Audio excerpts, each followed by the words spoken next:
Simple settle একটা look কিলা লাগে বোন তোমার সাজিয়া? আমার তো আমি অনেক স্যাটিসফাই যে আপনার হাতে সাজি। আমার অনেক শখ আছে যে আমি সাজবো, আমার বিয়া যদি হয় আপনার হাতে সাজবো, যার লাগে হয়। 3 দিনে বিয়া ঠিক হয়েছে, তাও আপনার হাতে সাজতে পারছি। সময় নাই আপনার, তাও সময় দিয়েছেন। তুমি এত সকাল যে আইছো এটা তোমার থ্যাংক ইউ, কারণ আমার তো আজকে একটু টাইম নাই। আপনি যদি আমার সাজাইতে পারছেন ওটাই অনেক। আর অনেকে মনে করে যে আর জয় মানে 6-7 মাস আগে বুকিং নেয়, এটা আসলেই আমি অনেক আগে বুকিং নেই, কিন্তু তোমার বুকিংটা নিছি মাত্র 3 দিন আগে। আজকে 3 দিনের দিন তুমি সাজিলাই এটাই, তাও এত সকাল লাইয়া। থ্যাংক ইউ তোমার যে মানে আমার সিলেক্ট করছো বা এত তাড়াতাড়ি এসো।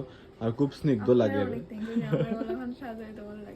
না, তোমার আসলে খুব কিউট লাগে, মানে কি তা হইতাম এত সুন্দর লাগে, মানে একটা পুতুল পুতুল লাগে। তুমি আসলে অনেক ছোট, সুন্দর লাগে।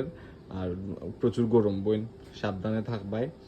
আর এখন আউটডোর করার দরকার নাই, বিকালবেলা আস্তে ধীরে যাই আউটডোর করার। ওকে, চোখটা একটু বন্ধ করে লাও ভাই। বাহ, তাকাই ওদিকে একটু লোক দাও। বাহ, আমার দিকে একটু, ওদিকে একটু, সুন্দর। চাও বাইরের দিকে। ভালো থাকিও, কালকে হলো আজকের মতো তাড়াতাড়ি ভাই দেখা হইব। টাটা।